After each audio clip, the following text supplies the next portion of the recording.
Student बिस्मिल्लाहिर्रहमानिर्रहीम। हमने last week में टाइप्स ऑफ प्लान्स स्टार्ट किया था और हमने इसमें क्लोज हाउस प्लान पढ़े थे, open house plan, vertical, horizontal. दो अभी हमारे पास हमारे प्लान स्टिल अभी हमने पढ़ने थे, स्टिल हम ये हमारे रहते थे। एक इसमें मल्टी फैमिली हाउसिंग था और एक अटैच्ड हाउसिंग था। तो आज की जो क्लास है वो हम डिस्कस करेंगे multi family housing. Multi family housing अगर बाय डेफिनेशन पे जाएं तो हम ये देखते हैं कि एक तो ये बिल्डिंग है और ये ऐसे स्ट्रक्चर है जिसका डिज़ाइन जो है वो हमारे पास ऐसी उसमें आ जाता है कि सेपरेट हाउसिंग यूनिट्स हैं। एक पहली जो सबसे इम्पॉर्टेंट इसमें बात है कि सेपरेट हाउसिंग यूनिट्स है। अगर इसकी मैं मोस्ट कॉमन टाइप आपके सामने लाऊं तो आपको सबको बड़ा अच्छा पता है कि मैं बात कर रही हूँ अपार्टमेंट्स की, ठीक है, मैं बात कर रही हूँ फ्लैट्स की, मैं बात कर रही हूँ टाउन होम्स की, ठीक है। तो ये एक मल्टी फैमिली हाउसिंग का एक इंट्रोडक्शन है या आप समझ लें कि एक एंटायर डेफिनेशन है जो कि आपको बता रही है कि फ्लैट्स क्या होते हैं, टाउन होम्स क्या होते हैं, या आपको अपार्टमेंट्स के बारे में बताऊंगी। तो ये मल्टी फैमिली हाउसिंग इसको कहते हैं। जो आपने वर्टिकल प्लान पढ़ा था, वर्टिकल प्लान का मतलब है कि एक अपना आपका खुद का घर, ठीक है, जिस घर में 2 या 3 स्टोरी या मल्टी लेवल प्लान होगा। और लेकिन ये वर्टिकल हाउस प्लान आपका खुद का होगा और हॉरिजेंटल हाउस प्लान भी आपका खुद का पूरा एक प्रॉपर घर जो होता है जिसका आप खुद ऑनर होते हो। खुद ही आप उसको अपनी मर्जी से, उसके बैक यार्ड होता है, उसका फ्रंट यार्ड होता है, उसके साइड यार्ड होते हैं, उसका लॉन भी होता है। आपकी मर्जी है, आप स्मॉल सेक्टर पे कवर्ड एरिया बनाएं, अनकवर्ड एरिया ज्यादा छोड़ दें, आपकी मर्जी। आप 5 मरले का घर बनाएं, सेपरेट कॉलोनी है, सेपरेट प्लेस है। लेकिन जब हम मल्टी फैमिली की बात करते हैं तो ये एक ऐसा स्ट्रक्चर है जिसकी 2-3 चीजें हो सकती हैं। एक तो ये कि फ्लैट में आप भी ऑनर हो सकते हैं अपने एक सिंगल फ्लैट का, ठीक है, लेकिन पूरे यूनिट का नहीं। I mean to say there is difference between units and flat. Unit का क्या मतलब है? एक प्रॉपर एक पूरी बिल्डिंग है, जिस बिल्डिंग में 6 फ्लैट हैं, या एक बिल्डिंग है जिस बिल्डिंग में 8 फ्लैट हैं।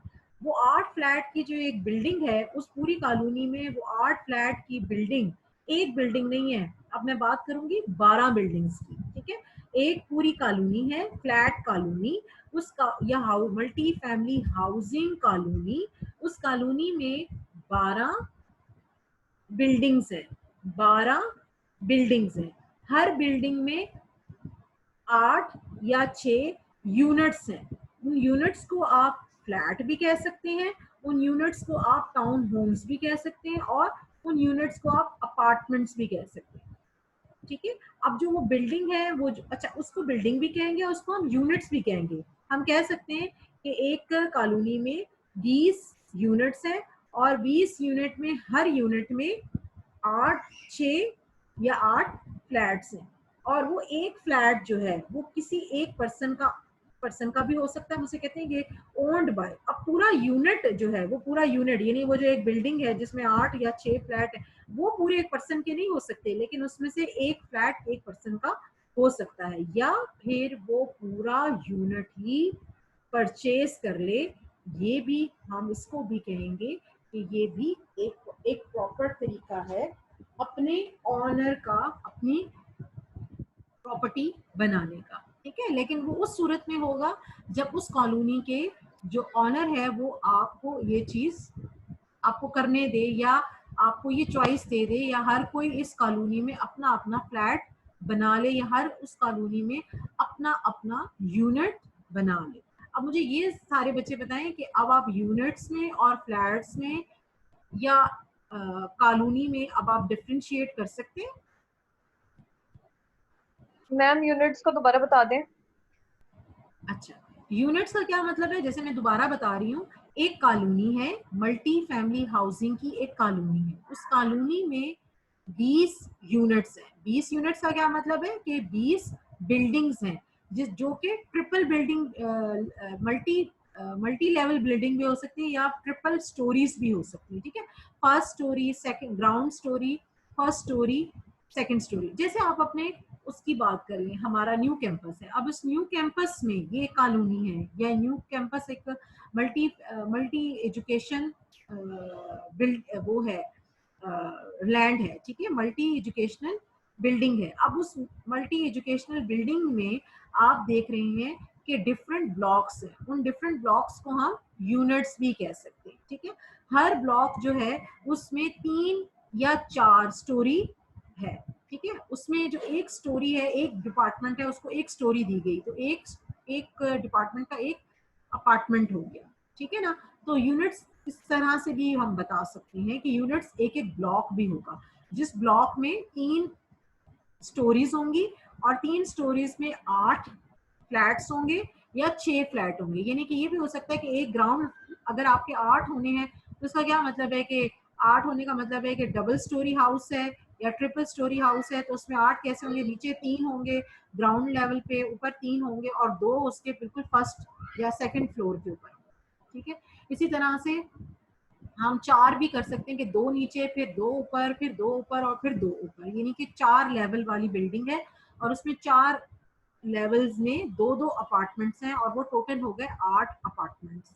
अब आपको ये मेरी बात क्लियर है कि आप एक बिल्डिंग में, हाउसिंग में यूनिट्स में किसकी बात कर रही हूँ और अपार्टमेंट किसकी बात कर रही हूँ। अब आप सारे बच्चों को ये बात क्लियर है।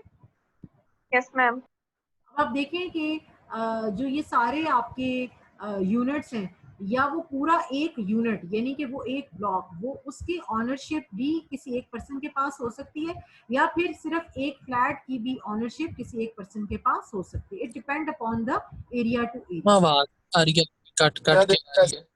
अच्छा जी, तनहा मैंने आपकी बात सुन ली है।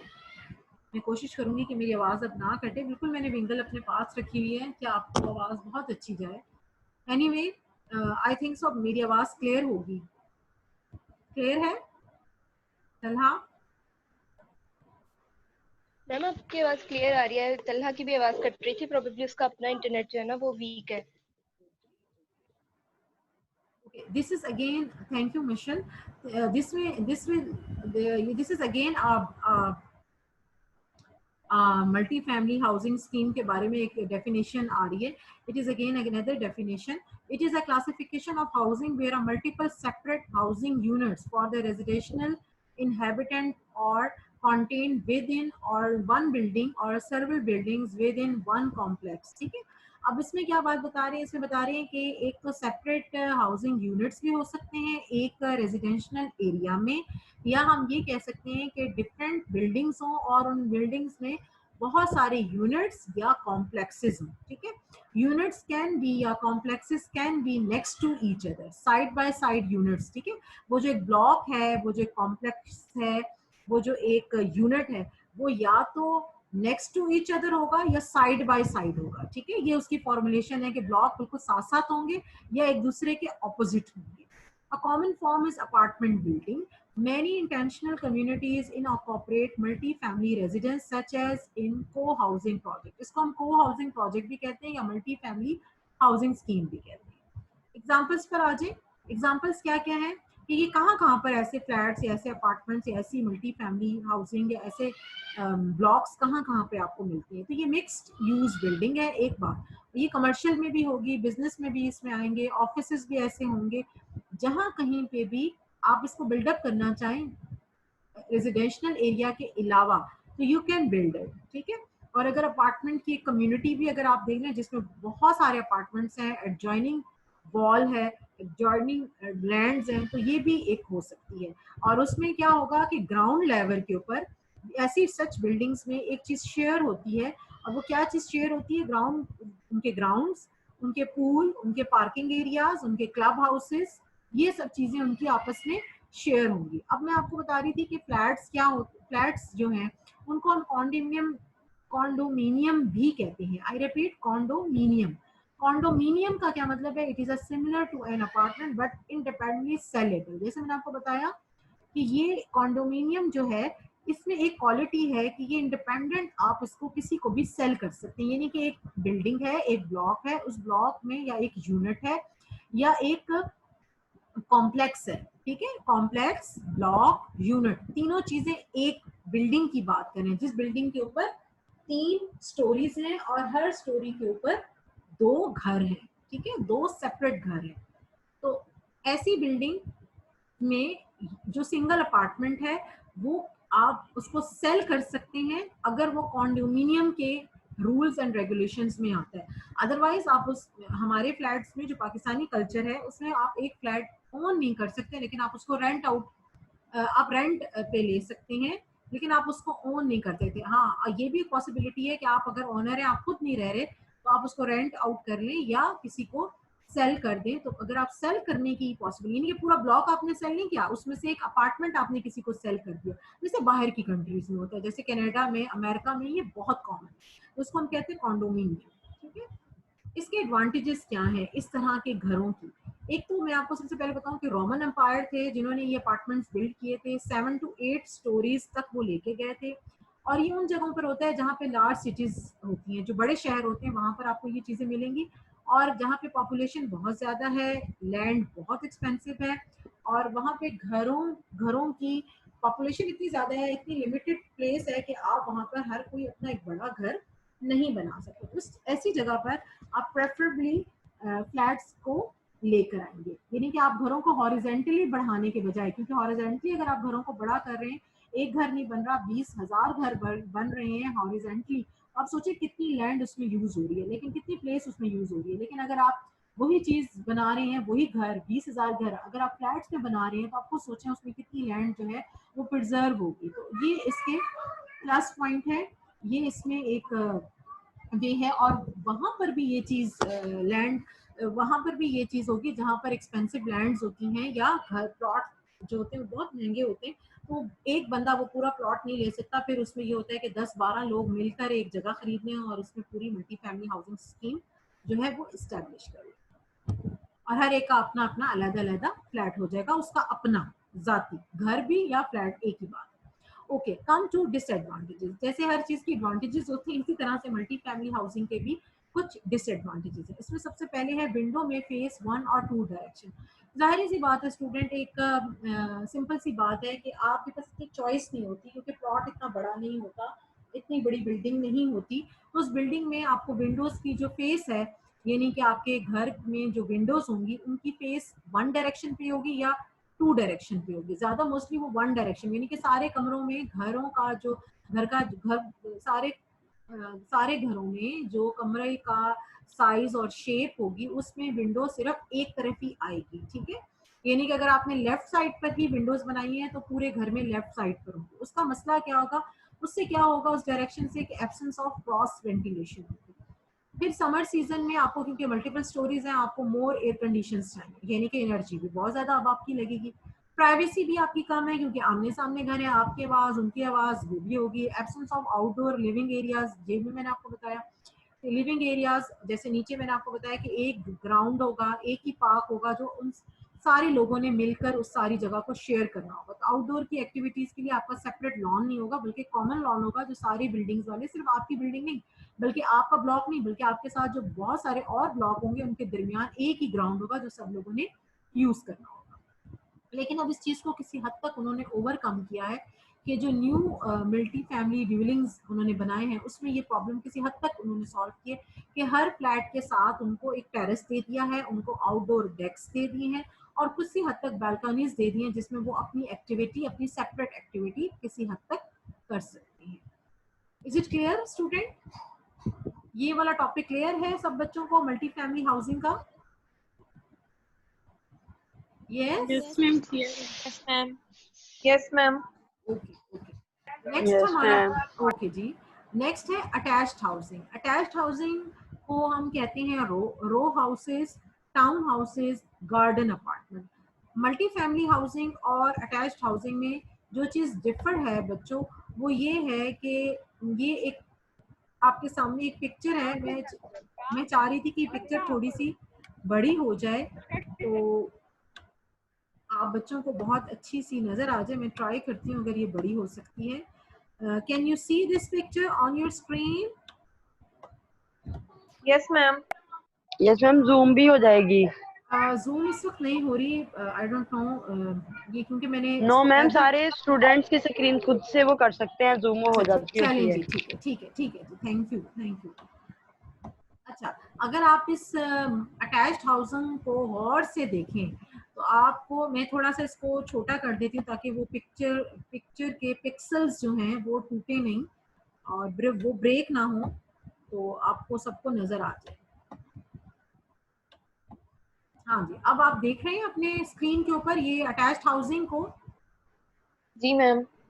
अच्छा, यस, ओके। अगर आप इसको गौर से देखें स्टूडेंट, तो आप इसको देखने से एक चीज आपको इस वक्त समझ आ रही होगी कि ये एक ऐसा घर है, ऐसे अटैच्ड घर हैं जो एक दूसरे के साथ बिल्कुल अटैच है। ना इनके कोई बैकयार्ड है, ना इनका फ्रंट यार्ड है, और ना ही इनकी कोई ओपनिंग है, कोई फ्रंट है, कोई बैक है। ये सारे एक जैसे हैं। अगर ये आगे से एक जैसे हैं तो ये पीछे से भी बिल्कुल एक जैसे होंगे, अटैच्ड है। ठीक है, एक यूनिट दूसरे यूनिट से सेपरेट तो हो सकता है, लेकिन एक ही इन घरों का, इन 15 से 20 घरों का एक ही सिंगल डोर है, एक ही एंट्रेंस है। जो आप इस घर में एक घर में गए, एक दरवाजे से आप इस पूरे ब्लॉक में चले गए, या ये देखिए एक दो कलर के थ्रू जो है उन्होंने इस अटैच्ड हाउसिंग को एक दूसरे से सेपरेट किया। यानी कि ये जो आपको विंडो नजर आ रही है, जरूरी नहीं कि ये 3 घरों की है, बल्कि ये एक घर है और इस घर का ये एक डोर है, और ये 3 विंडो नीचे, और डबल स्टोरी है तो नीचे ऊपर ये 3 उसके कमरे हैं। फिर व्हाइट कलर की एक बिल्डिंग नजर आ रही है जो कि अटैच्ड है ग्रे कलर की बिल्डिंग के साथ। इसका भी एक एंट्रेंस का सिंगल डोर है और उसके 3 कमरे हैं। इसी तरह से आपको पीच कलर में नजर आ रही है, ये लाइट ऑरेंज है, लाइट पिंक सा है, फिर एक डार्क सा ब्लू कलर है, और इसी तरीके से वाइट ग्रे, और इस तरीके से ये एक बिल्डिंग का स्ट्रक्चर है। तो अटैच्ड हाउसिंग को रो हाउसेस भी कहा जाता है। रो हाउसेस देखिए एक दूसरे के बिल्कुल साथ है, एक लंबी कतार की नजर, कतार की फॉर्म में, इसलिए इसको रो हाउसेस भी कहते हैं, टाउन हाउसेस भी कहते हैं, और गार्डन अपार्टमेंट भी कहते हैं। राइजिंग 2 to 4 और 5 स्टोरीज इन हाइट, ठीक है, ये डबल स्टोरी भी हो सकते हैं और डबल स्टोरी से 4 या 5 स्टोरीज भी हो सकती है। ये इनमें इन हाउसेस में बाय द डेफिनेशन अगर हम देखें तो ये ऐसे हाउसेस हैं जिनकी side wall adjacent with other house है। यानी कि जो आपके घर की दीवार है, वो दीवार आपके किसी आपके कोई साइड यार्ड में नहीं खुलती, बल्कि वो दीवार आपकी और दूसरे घर वालों की कॉमन दीवार है। ठीक है, एक दीवार है जो आप एक तरफ से आपको उनसे सेपरेट करिए और दूसरी तरफ से उनको सेपरेट करिए, एक ही दीवार है। और वो दीवार आपके घर के चारों तरफ या दोनों तरफ तो एटलीस्ट जरूर है। ये नहीं कि आपकी जो एक दीवार है, उसके वो दीवार जो मेन दीवार है उसके साथ जो आपका कमरा है, वो दीवार किसी और के साथ शेयर हो रही है। जैसे ये मैंने आपको बताया, ये घर की एक दीवार है और यहाँ से कॉलोनी शुरू हो रही है, और आप ये देखें ये बिल्कुल बंद है, इवन इस पे कोई भी विंडो या कोई भी डोर भी नहीं है, बिल्कुल क्लोज है। इसी तरह से ये जो एक दीवार है उसने व्हाइट वालों को बिल्कुल सेपरेट कर दिया, यानी कि इस कमरे की दीवार व्हाइट वाले घर वालों की दीवार कॉमन दीवार है। फिर इसी तरह से ये भी कॉमन दीवार है, और कॉमन दीवार है, आपकी अलहदा से दीवार या अलहदा से आपका सेपरेट यूनिट नहीं है। जैसे हमारे यहाँ पे अंडर डेवलप एरियाज में ऐसा होता है। A detached house means that a home is free of any shared walls and stand alone। ठीक है, वो खुद अकेला भी नहीं है, बल्कि उसने हर चीज, हर दीवार उसने एक दूसरे के साथ शेयर कर। डिसएडवांटेजेस इस घर के क्या है? पहला डिसएडवांटेज तो ये है कि placing all window on the 2 short walls at front and back. जैसे कि इस पिक्चर में भी आपको नजर आ रहा है, या तो फ्रंट पर आपकी विंडो होगी या बैक पर आपकी विंडो होगी, इसके अलावा और कहीं विंडो नहीं होगी। इसलिए इधर कमरे भी थोड़े होते हैं, छोटा बेडरूम हाउस है।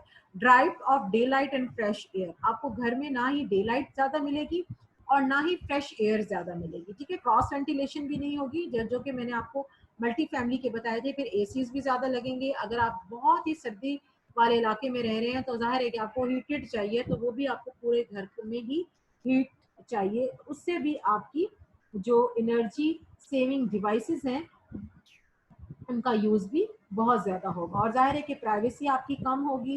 एब्सेंस ऑफ आउटडोर एक्टिविटीज भी नहीं होंगी, यानी कि बाहर आपका खुद का कोई लॉन, खुद का कोई पूल या आपका कोई डेक, इसमें डेक भी नहीं है, इसमें आपका कोई बालकनी भी नहीं है, इसमें आपका कोई टेरेस भी नहीं है। तो ये भी चीज़ आप याद रखें कि अटैच्ड हाउसिंग जो है इसके एडवांटेजेस डिसएडवांटेजेस, एडवांटेजेस कम है बल्कि डिसएडवांटेज ज़्यादा हैं। मैंने इसमें ऐड इसलिए नहीं किया क्योंकि जो मैंने आपको डिसएडवांटेजेस मल्टी फैमिली के करवाए थे तो मैं चाह रही थी कि यही मैं आपको बता दूंगी कि विंडो की फेसिंग इसमें सिर्फ वन डायरेक्शन पे नहीं है, बल्कि आप इसमें देख रहे हैं कि विंडो की इसमें सिर्फ 2 शॉर्ट वॉल्स के ऊपर है, फ्रंट और बैक पर। एक तो ये उन दोनों से डिफरेंस है, लेकिन बाकी वेंटिलेशन भी इसमें कम है और हीटेड और एयर कंडीशन का भी एनर्जी सेविंग भी ज़्यादा कम होगी इसमें। लैक ऑफ प्राइवेसी है, आउटडोर एक्टिविटीज़ के लिए कुछ भी नहीं है और ना ही कोई टेरेस है, जिसमें मैंने आपको मल्टी फैमिली में तो बताया कि इसमें टेरेस भी हैं। आउटडोर डेक्स और बैल्कनीज वगैरह से आप अपना सेपरेट अपना लिविंग एरिया या लिविंग एंजॉयमेंट कर सकते हैं, लेकिन यहाँ पर इस अटैच हाउसिंग में ऐसा कुछ भी नहीं। ठीक है student, is it clear now?